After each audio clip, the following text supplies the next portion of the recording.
Hello, everyone.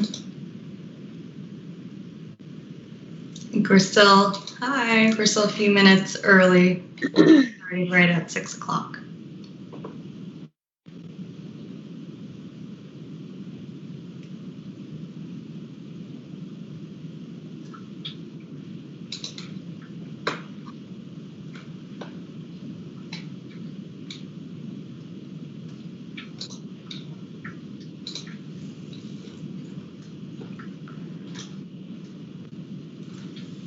And Emily, I hopped on, I think, right when you were asking for the commission members' names. Was that right? I do have everyone's names. I just want to make sure that when we identify people that they that I'm able to know who, if they're calling in versus logged in, so they'll be easier to identify on the participant list. Okay, great. Thanks.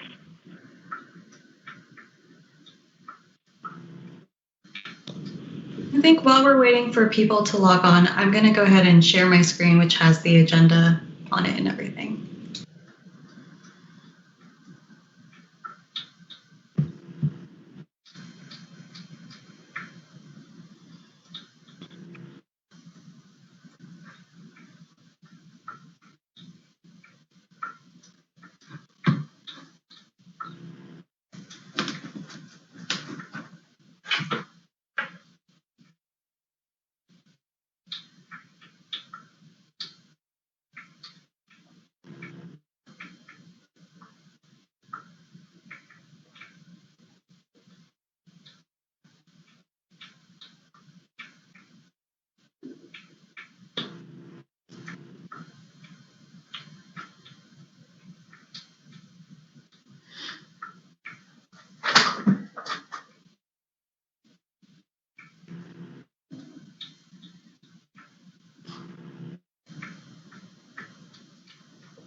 Emily and Megan, can you confirm that that's the correct screen that's showing? It should just be a PowerPoint slide. Great, thank you. That's good. Thank you.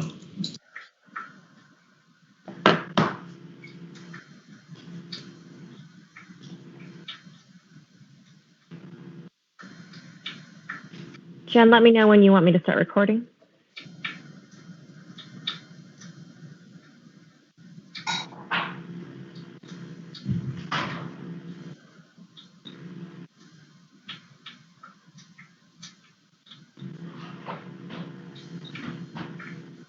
Always.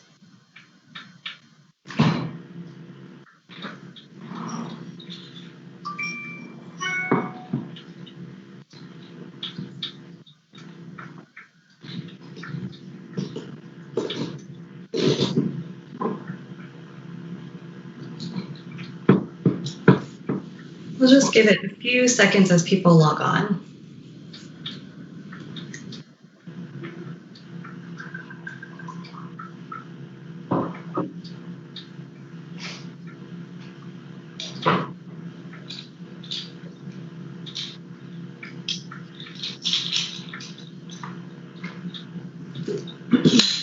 Okay, Emily, if you can please start recording. Good evening, everyone. Thank you for meeting with us virtually. We were hoping that our initial SSP advisory board meeting would be in person, but we really appreciate your flexibility in these very unpredictable times, to say the least. So, excuse me that. So my name is Jen Herrera. I'm the Chief of Public Health for the County of Santa Cruz. I oversee the Public Health Division. I'm joined here with my staff. We'll go over introductions in just a moment. But first, I just wanted to call your attention to the agenda. This is our first meeting. So really the purpose of this first meeting is to orient our appointees to the SSP Advisory Commission and review and approve bylaws and do election of officers. So we're not going to be able to go in depth on the program review, but at the next meeting next month, that is what we have planned. And we have some time during this meeting to be able to get your feedback on any particular topics or data items or program elements you'd like more information on at the next meeting. So it's really a scratch the surface type of meeting today. So after we do, so that's our agenda. When we are going to do a review of our code of conduct, as I mentioned, bylaws, program orientation, election of officers. We are going to have some space for public comment. We are going to allow 3 minutes for public comment, and again, have a moment to elicit any feedback for the next meeting, which is December 8th. Okay, great. And I'm just attempting to, okay, so we'll go on to roll call. I'm just going to go down this list by district, and if you have a camera, if you can show your video. If not, that's fine. We'll start with 1st District appointee Angela Chestnut. Here. Thank you. 2nd District Jim Hart.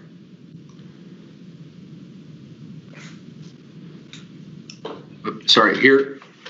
Thank you. 3rd District Damon Bruder. Here. Thank you. 4th District Eric Sturm.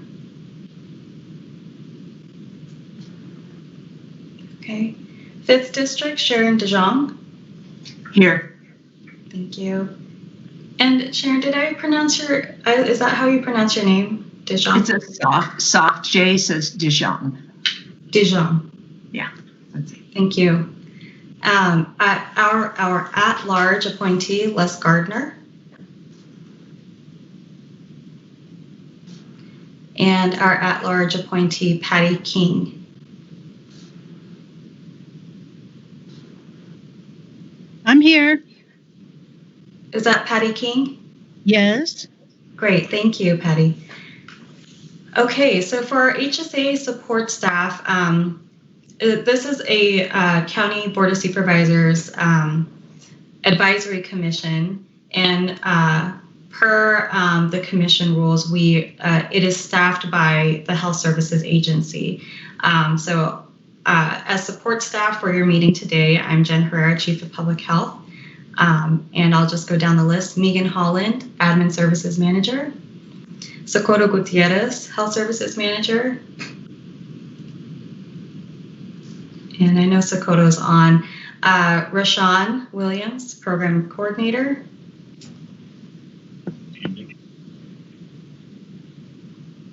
I see that they're on, but you'll get to hear from them later on. And then Emily Chung, our Public Health Manager, is supporting us with tech and minutes today. Great. So just a review of your membership. So this is a brand new commission for us in HSA and for the county. The SSP Advisory Commission consists of 7 voting members, all residents of the county. Each supervisor gets to elect 1 appointee, and then there are 2 members that are appointed at large. So thankfully we have a full commission, and with the exception of Eric and Les Gardner today, but all of our seats are filled. The term of office are for 4 years.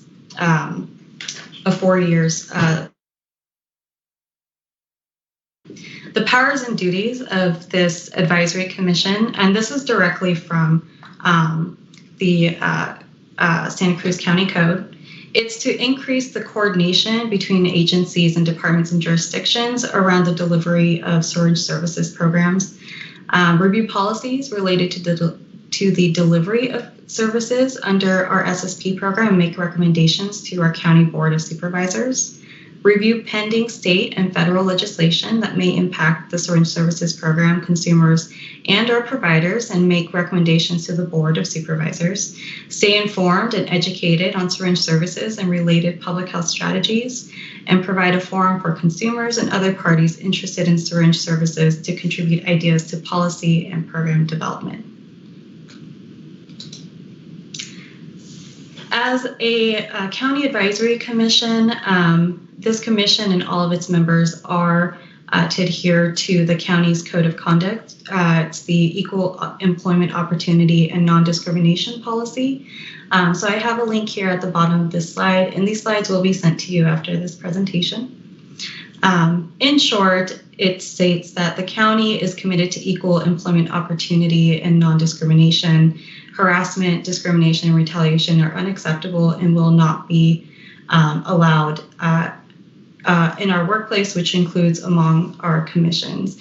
And we do have harassment defined in our equal employment opportunity and personnel regulations. In addition to this code of conduct, our public health division under the Health Services Agency does have a vision, mission, and set of values that we hold true to with any of our program planning or policy development. So even with the development of this commission, this is something that we hold true as 3 pillars to help guide how we do this work. So our vision is that this advisory commission will lead towards better health every day for everyone in our community through our mission of collaborating with the community to protect, promote, and improve the health and well-being of all. And the way that we implement this mission is through our set of values of collaboration, community focus, compassion, equity, equality, and respect. And with that, I'm going to turn it over to Megan Holland to review our bylaws. Good evening, everyone. Jen, should I go ahead and share my screen? Yeah. Great. Okay, so can everyone see my screen? Hopefully. Yes. Okay, excellent. So the good news is that most commission bylaws are similar. So we did send out a draft of these prior to this meeting, but I wanted to go through them quickly and just to highlight a couple differences that are different about our commission versus others. So the first is in powers and duties. That's as set forth by the mandate that we just heard. We're going to do the following things. A, help increase coordination between agency departments, jurisdictions, and other stakeholders related to the delivery of services, etc. So you can follow along with me. B, review policies related to delivery of service under Syringe Services Program and make recommendations to the Board of Supervisors regarding any proposed changes. C, review pending state and federal legislation that may impact, just as Jen discussed momentarily ago. D, stay informed and educated on syringe services related public health strategies. E, provide a forum for consumers and other parties interested in syringe services to contribute ideas to policy and program development. Section 2 is membership. So the commission shall consist of 7 persons, residents of the county appointed by the board, as you all have been. Each supervisor shall nominate 1, and then we will have 2 at large, as we just discussed. The terms of office, this is where we have a slight deviation from the norm. So we have each member nominated by an individual supervisor shall serve for a term of 4 years, commencing on April 1st of that year in which the member's nominating supervisor begins a full term. And then the difference is that each at-large member shall serve for a term of 4 years, commencing on the date of appointment. So this just has a little extra statement in here that this requirement constitutes an exception to normal code. And this comes directly from our mandates, which is why it was listed here. The unexcused absence of any member from 3 consecutive regular meetings as recorded in the meeting minutes shall be considered a vacancy and shall be reported in writing to the board, the clerk of the board, and the member vacating their seat. Number 4 is the officers, which we will elect later on this evening. The officers of this commission are the chairperson and the vice chairperson. Commission officers shall be elected during the first meeting, which we will do, after the commission is established, at which a majority of the members are present, and thereafter shall be elected by the commission during the first meeting in April of each year to serve in such capacity for 1 year. So we will do this tonight, and then we will do it again in April. I did go ahead and throw in that our regular meetings of this commission shall be held every month on the second Tuesday of the month at 6 p.m. as we are sort of anticipating, but this can be altered if we need to. And then obviously we've listed the location there. That's our typical location, but during COVID, we know that we are going to be locating via Team or Zoom or some other way. But then once we are able to meet in person, that would be our standard location. So you can see that we would then follow that if we determine the meeting on a regularly scheduled day or a location is not practical, we'll reschedule and we'll let everyone know. So that's what that kind of talks about, at least 72 hours in advance. And then obviously we can't have a meeting at any facility that prohibits the admittance of any person or persons on the basis of race, religion, color, national origin, ancestry, sex, disability, sexual orientation, gender identity, gender expression, age, or any other protected characteristic, which is why we typically select a public location that can be used. But in this case, we're online. Special meetings may be called, this is section 6, by a majority vote of the commission or by the chair during any regular or special meeting, and we have to have at least 24 hours prior to each special meeting. Written notice for the meeting shall be posted and mailed or emailed to each committee member, each member of the commission. And then it goes on to give a little bit more detail about the Brown Act there. And then no business other than that listed on the written notice shall be considered at a special meeting. So we have to stay to the topic. The other difference from this that deviates from the standard commissions is here in section 7, the quorum. The quorum for this commission shall be one person more than 1/2 of the appointed members. This quorum requirement constitutes an exception for our normal code. And again, it comes straight from our mandate, but I just wanted to highlight it here. And then our regular meeting agendas, at least 72 hours prior to each meeting, an agenda for the meeting shall be mailed or emailed to each person or organization that has submitted a written request to the commission for notification of such meetings. The agenda shall be posted in a location that is freely accessible to the public. And then here are the final statements. The agenda shall contain a brief and general description, and I'm sure you've looked at this before, but here are all the items that are related to the agenda.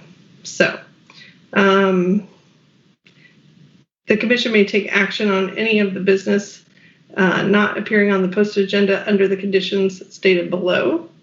So here are some exceptions if we need to add things to the agenda. And then the public participation is listed here as well. An opportunity for the members of the public to directly address the commission on any item on the agenda of interest to the public shall be provided before or during the commission's consideration for that item. The agenda will provide time at the beginning of each regular meeting for the public comment or on items not on the agenda that are within the subject matter jurisdiction of the commission. So the public comment for us is a little bit later. So in this meeting, but we can add it to the beginning of future meetings. So the rest of these items are the subcommittees. And again, I think we all reviewed this before, but just want to mention subcommittees may be appointed and as needed by majority approval of the commission. The commission may terminate a subcommittee by majority approval when its function is deemed no longer necessary. Amendments can be made to these bylaws and may be recommended to the Board of Supervisors by the majority vote of the commission. And then these bylaws and any subsequent amendment thereto shall be approved by the Board of Supervisors pursuant to the Santa Cruz County Code section 238140. So that pretty much is our bylaws, and I just wanted to highlight the major differences and just highlight a few things. Are there any questions that we need to address? I can't see right now. Okay, let me go back to my participants. And there is a raise hand feature. Oh, Damon has a question. Hi there, Damon Bruder here. 2 quick questions. One is concerning our terms of service. Since we've been sidelined for basically a full year because of COVID, getting a slow start on this commission, does that change our term of service, or are we only serving the 4 years like we were originally appointed for? Good question. I think I would probably have to follow up with our Board of Supervisors experts to find out. Jen or Emily, any other thoughts on that? I believe at this time it's the commission is actually reviewing and approving the bylaws. Is that right, Meekin? So this is a time to, if there is a motion for any adjustments to the bylaws that can be presented here. And I believe we have a quorum that can be voted on. So it could be voted on. Is that correct? I mean, we can vote on the bylaws, but the question at hand, I think, is, do the terms change because of our start date? I'm not sure. This was our first time overseeing a commission, so we'll have to take that back to the CAO's office for clarification. Thank you.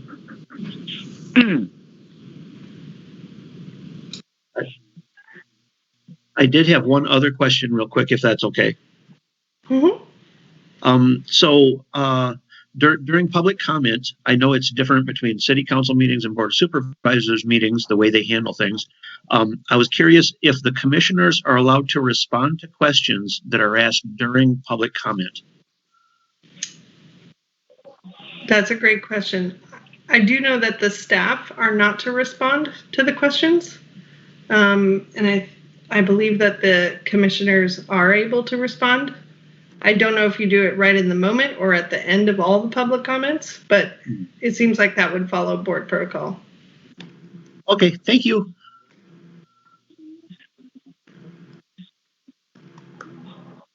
These are great learning questions for all of us because we get to learn and make sure that we're doing it correctly for each meeting going forward. So I appreciate the questions. So unless there are any concerns, would someone like to make a motion to accept the bylaws? I'll make that motion. Oh, sorry. Okay. David? I'll make the motion if somebody wants to second it. I'll That's second. great. Thank you. It has been moved by Damon Bruder, seconded by Angela Chestnut. So in order to take the vote, I think I have to do it by roll call. So hold on one second while I make sure I have my screen in front of me. Okay. So I'll call each commissioner's last name. If you could answer with a yay or a nay, then we can proceed with the vote. Angela Chestnut. Yay. Jim Hart. Yay. Damon Bruder. Yay. In absentia, don't think he's here. Sharon DeJong. Yay. Les Gardner. In absentia.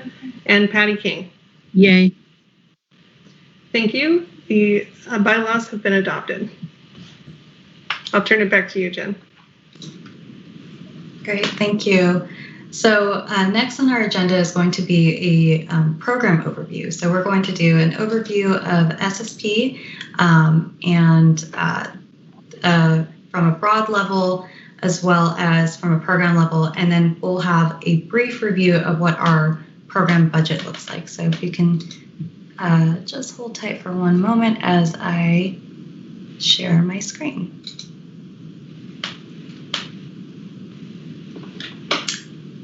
And Megan or Emily, does that look okay? The screen? Okay, great. Okay. So just an overview of California law for providing syringe services. There are 4 ways to lawfully provide syringe services in California. A syringe service program can be authorized by the state, California Department of Public Health, by a local government, city or county.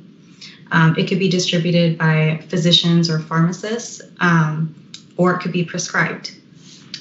And in our syringe services program here, the county is a locally authorized SSP, or it is authorized by the County Board of Supervisors. The core purpose of the Santa Cruz County Syringe Services Program is ultimately to create a safer and healthier community by reducing the risk of exposure to infection and disease and providing a gateway to integrated services for those who participate in syringe services. This is from the CDC, or Centers for Disease Control and Prevention. Syringe Services Programs are an evidence-based, comprehensive, community-based prevention and intervention program that helps prevent transmission of bloodborne infections. It helps stop substance use, and it helps support public safety. What I like about this definition is that it helps too. And I like that verbiage because SSP isn't successful in and of itself in a silo. It's really the fact that it's integrated with other services, social services, housing. It acts as that gateway, that hub. It's reliant on developing good rapport and relationships with people to help motivate participants for safer use. That's really where the magic of SSP is. So I do like this definition. And our program locally really has this three-pronged approach for how we implement services. There's a distribution and collection, which is really the most visible part of our Syringe Services Program. And that is distributing syringes as well as collecting syringes, as we are a one-for-one exchange. Safe disposal is another prong of what we focus on in this program.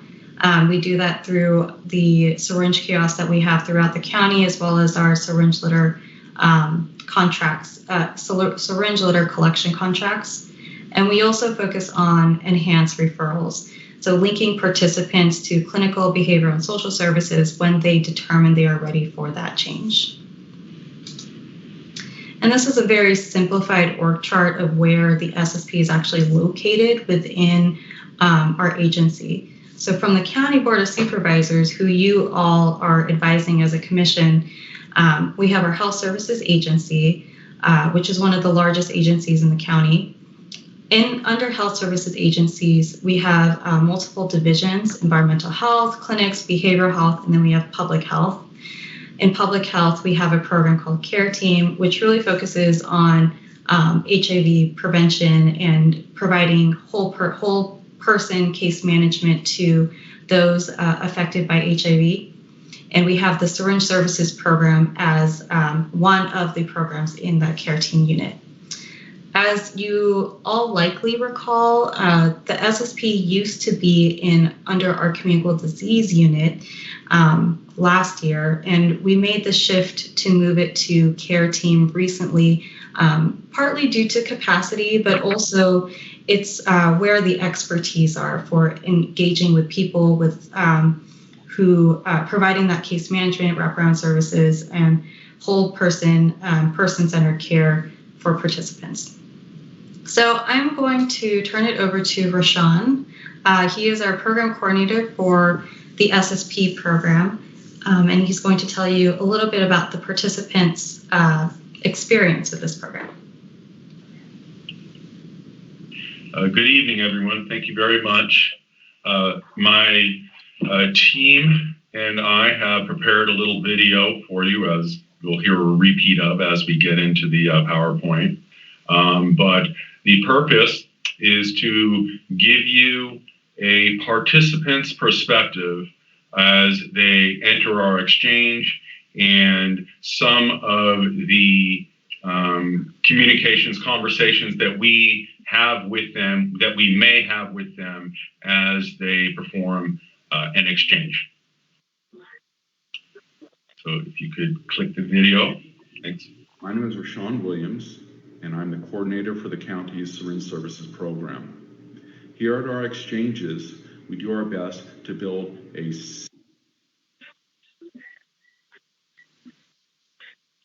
What happened? and trusting environment for our participants.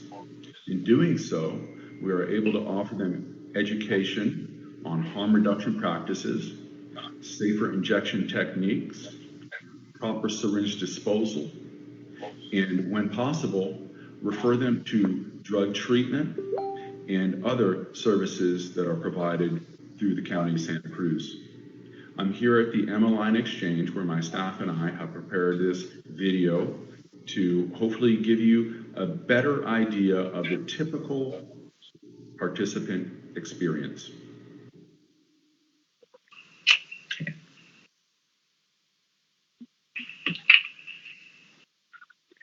And if you could move ahead, Jen.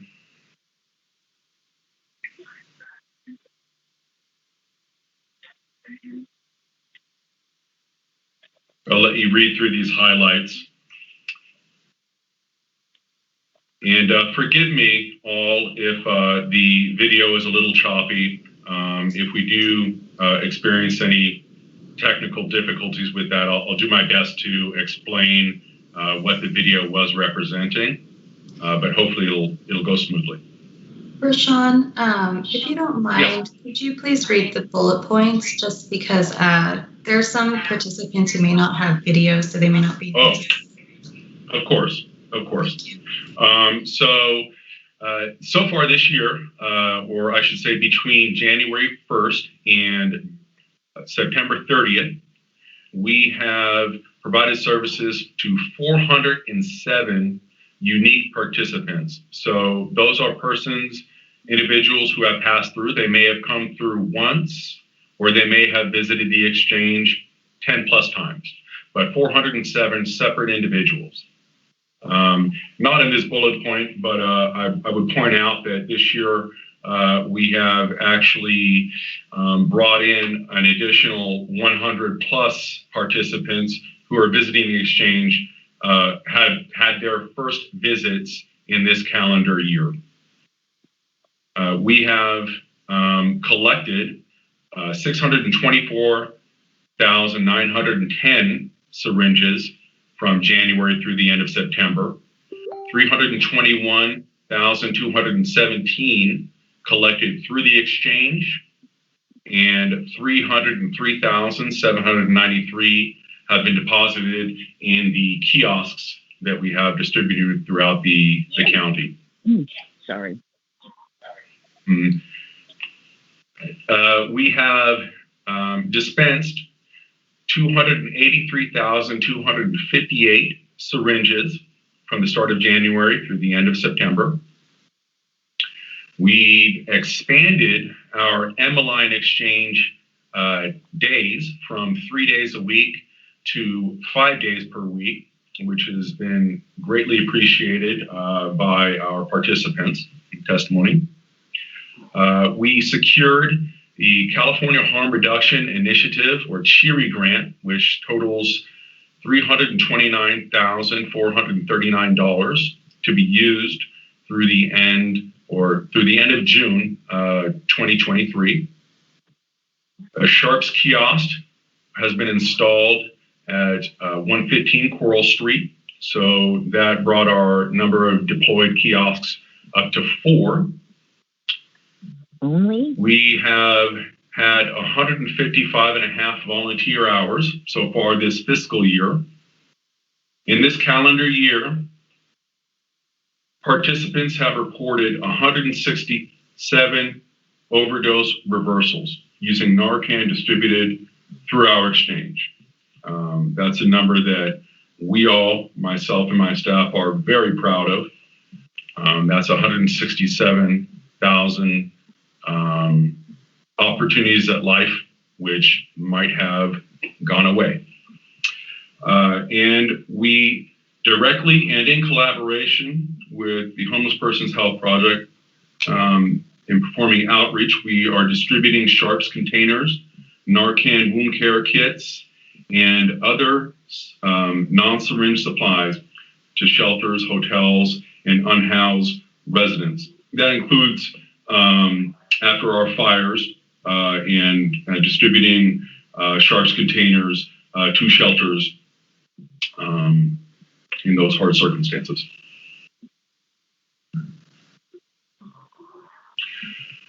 This is a view of our Watsonville Exchange, which is currently being run out of the side entrance of the health clinic at 1430 Freedom Boulevard. The Watsonville Exchange is staffed by county medication-assisted treatment personnel and volunteers. And that's a great arrangement, because if someone does come in and wants to seek treatment, they are right in the hands of the experts through the county who can help them as they navigate that next step. Next slide, please. All right. We have plans to relocate that Watsonville Exchange location, and the move will co-locate that exchange with county MAC counselor offices. Again, maintaining that that joint effort with MAC services and getting quick services to those who are seeking treatment. Next slide, please.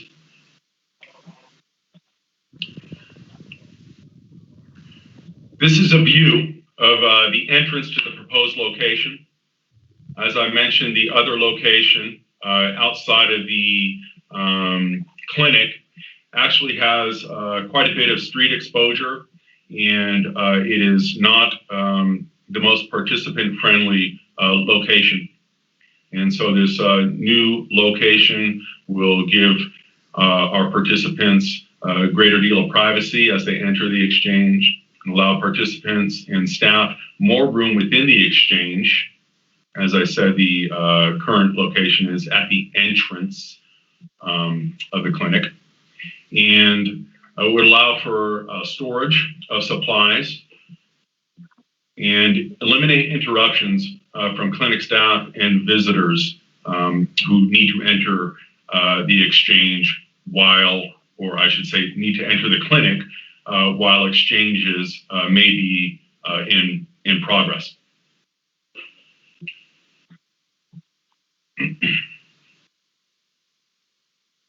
Next slide, please. All right.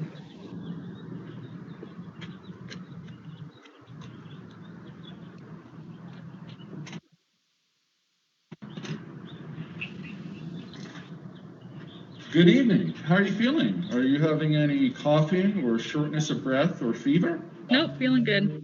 All right, well, great. Well, come on in. You'll see that exchange has changed some, and we have hand sanitizer right there, as well as spacing for physical distance.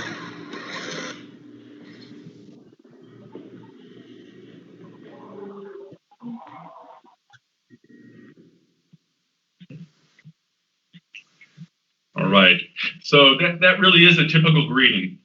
We do screen at the door to make sure that participants are not suffering from any COVID symptoms, and point out the hand sanitizer, point out the spacing that's appropriate within the exchange, and ask participants to have a seat. Sometimes they do remain standing, so it's a bit of a dance. But we do try to guide them to have a seat, and that way it's a little bit easier to maintain that spacing as our staff go through the script that we run through when our participants enter.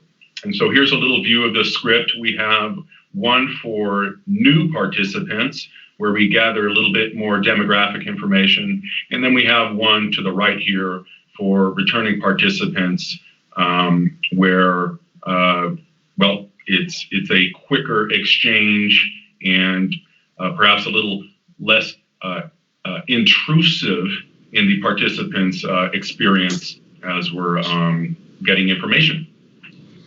And Rashawn, before we move to the next slide, Damon, I see that you have your hand up. Did you have an additional question? Yes. Can you hear me? Yes. Hi. Real quick. Hi, Rashawn. Back a little bit Damon, ago. how are you? Thank you. I'm doing great. Thanks for being here and helping us with this. We appreciate it. Of course. A little bit back, you said that you had delivered, not you personally, but the different supplies to hotels around the time of the fire, that kind of thing. Could you clarify that? Does that mean that we're providing a mobile exchange now, or what kind of things are being delivered? No, it's sure. No, thanks for the question. I'll clarify. So it's definitely not a mobile exchange. We are not distributing any syringes outside of our exchange walls. which we have our 2 locations. What we did distribute were sharps containers. And I would point out that those sharps containers did not just go to persons that were using illicit drugs. As people had to rush out of their residence, many people who were diabetic and they need a safe location to put their sharps. So we did our best to get sharps containers distributed to, as I said, hotels, shelters, etc. And we still are doing that. As far as other supplies, wound care kits, so that people could take care of their wounds. Also, we did our best to distribute information about our exchange hours and locations and kiosks. Okay, but And so other supplies too, but definitely no syringes. yeah. So just to clarify, there's no syringes changing hands except at the 2 authorized locations. That's correct. That's correct. Awesome. Now, of course, that's speaking for the county's Syringe Services Program. There's sometimes confusion with the other exchange program.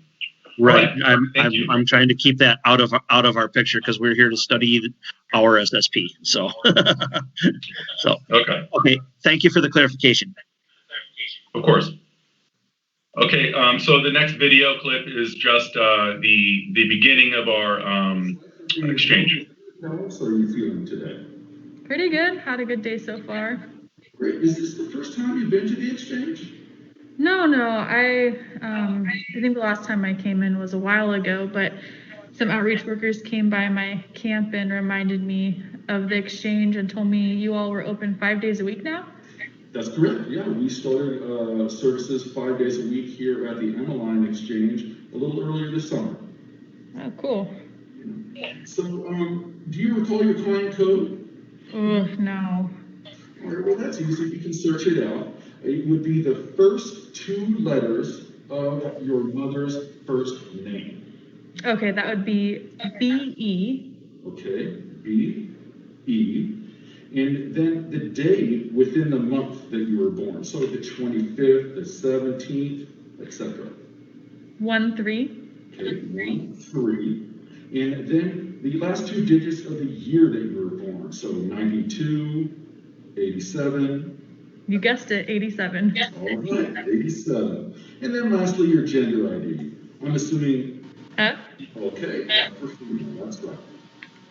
Okay, Forgive me, I'll point out that I have in the bullets that how many persons? a couple of those digits do refer to the year that the person was born, so we get a good idea of their actual date or of their actual age.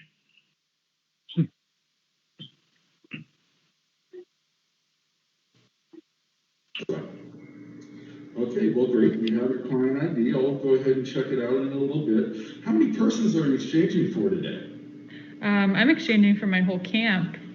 Okay, well, you are able to exchange for yourself and then 2 other individuals. And how many syringes have you brought in here? Probably about 1,000.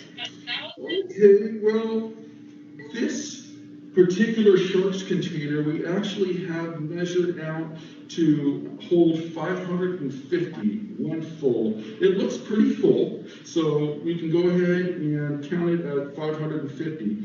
However, I'm only able to give you 300 syringes in exchange. That's 100 for yourself and 100 for the 2 other individuals that you're performing the secondary exchange for. So that's a total of 300. All right. Okay. Well, if you could do me a favor and go ahead and close up the sharps container. You see these 2 barbs? Mm-hmm. You want to push them all the way in so it's completely closed. And then when you do that, if you could go ahead and put it in this bin here. Thank you.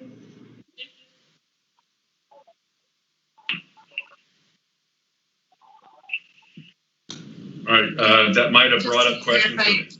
Sorry, David, did you have another question? I still see your hand. Okay.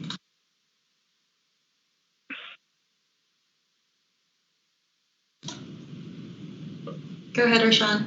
Okay. All right. I was just going to point out that exchange, as you saw, we explained the policy. And next slides are because you might have questions to how we calculate the number of syringes coming in.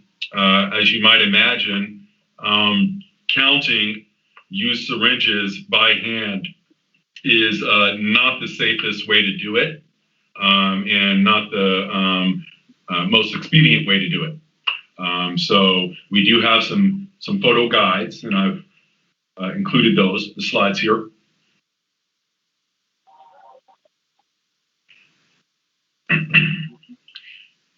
You see here to the right is an 8-gallon container, and if participants bring in syringes that are loose, like in, persons bring them in many different conditions, but if they're not in a proper sharps container, we dispose of them in a separate 8-gallon container. That way we are able to close it up at the end of our shift, and when it moves on to the next spot to be disposed of, all syringes are closed up properly in a sharps container.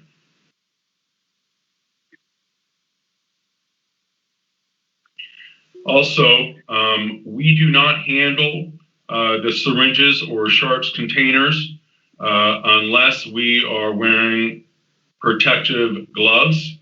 We actually do a triple layer where we have our latex gloves or other material glove, and then we put a sharps protective glove over the top of that, and then another latex glove over the top of that to move the containers to biobins at the end of our shift.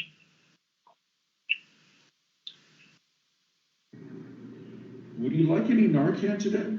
Oh, yes. All right. Well, we have nasal and injectable. Do you have a preference? Yeah, can I get 2 boxes of the nasal? Okay, great. Have you reversed anyone out of overdose since the last time you visited the exchange? Yeah, definitely. There's an increase in overdoses recently, and I used 2 last week. Oh, wow. Can I ask you about the experience?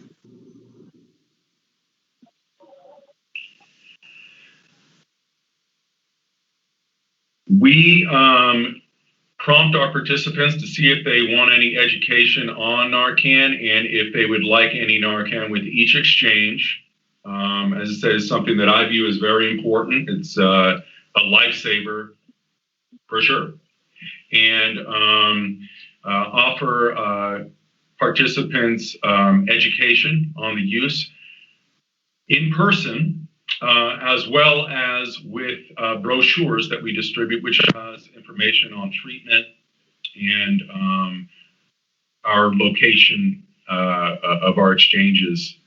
One thing that I would also point out is that we try to get as much information as possible from our participants when they say that they've reversed an overdose. We don't want to double count, so we make sure that we sort of dig in a little bit and see if it's just an overdose that they've witnessed or if it's one that they performed themselves in order to make sure that we do not do a double count.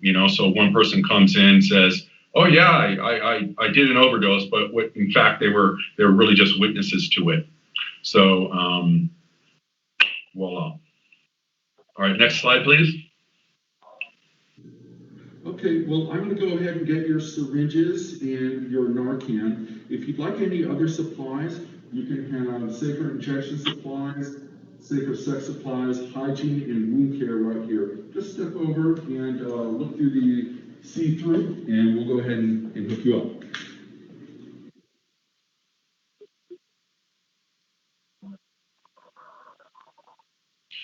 It's just a view of our supplies table. It's not static. There is some movement of different supplies that we'll offer, but safer injection equipment, safer sex supplies, so those are condoms of various kinds, wound care, and hygiene supplies are also available. Many of our participants decide to care for their own wounds, although we do try to glean information regarding how they are doing with their wounds, how they are, so that we can try to guide them to health services if possible. Here's a little clip of something that might happen. You never want to use it on an open wound. We have benzalkonium wipes for that, okay? So if you have a break in the skin or a wound, you can go ahead and clear it with the benzalkonium wipes. The alcohol prep pads, you want to use it to clean off surfaces, including unbroken skin prior to an injection. But you do not want to use it on an open wound because it actually does not promote the healing and can actually be negative towards faster healing. Okay? All right. Wow, thanks for that information. Mm-hmm. Anything else here that you're interested in? What are those green strips right there? Oh, great. These are actually fentanyl test strips. And as you mentioned, you've had to reverse some overdoses. And there's fentanyl in just about anything, whether it be methamphetamines or heroin. It's just being cut into a lot of drugs. And so you are able to actually test it. We set up these kits with a little cooker and instructions on how to use it, okay? But you do want to test out your products. Yeah, I'll take a couple of those actually. Okay, great.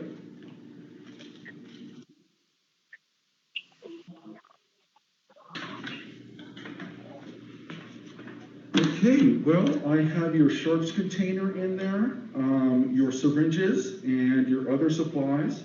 May I interest you in any other services? MAT services? What's MAT? MAT, it's medication-assisted treatment. Oh, okay. Yeah, I'm not really interested in that, but some friends of mine have talked about changing their habit a little bit. Maybe you could just put in the flyer and I'll give it to them. Of course. It has information on different MAT counselors that you can contact, both at the Homeless Persons Health Project, here at the Emmeline Clinic, and then also in Watsonville. Okay, I'll put it right in here. Well, thank you very much, and have a great rest of your day. Yeah, you too. Thanks. All right, this gives you a little look at our database. You can see the top blue row is one encounter, and we have a notes or a comment section. We're able to look back and see if someone's come in and they've been referred to treatment, for instance, and then we can follow up with them and ask them if they actually were able to make a connection with a MAT counselor. And if they say there was a problem of some sort, we can give them another referral, make sure that they have the information, or follow up with a counselor. Because it is an anonymous program, we really do have to figure out good ways to make successful referrals and try to track those successful referrals, which is not always easy when you're dealing with anonymity. Here's another scenario. Great. Well, I have your sharps container, your syringes, and your other supplies in here. I did notice that the last time you were in, you complained about an abscess and were referred to the Homeless Persons Health Project. How did that go? Good, yeah, they prescribed me some antibiotics, was able to get some more wound care supplies, and took care of it. Okay, great, so all healed up. Yeah. Well, thank you very much, and thank you very much for following that secondary exchange. I understand how, some people may not want to come in, so it's a great service that you're doing now. Of course. I hope this presentation has been helpful. We look forward to working with you and bettering our program and the health of our community. Thank you. Thanks, Rashawn. Yeah, thank you. My pleasure.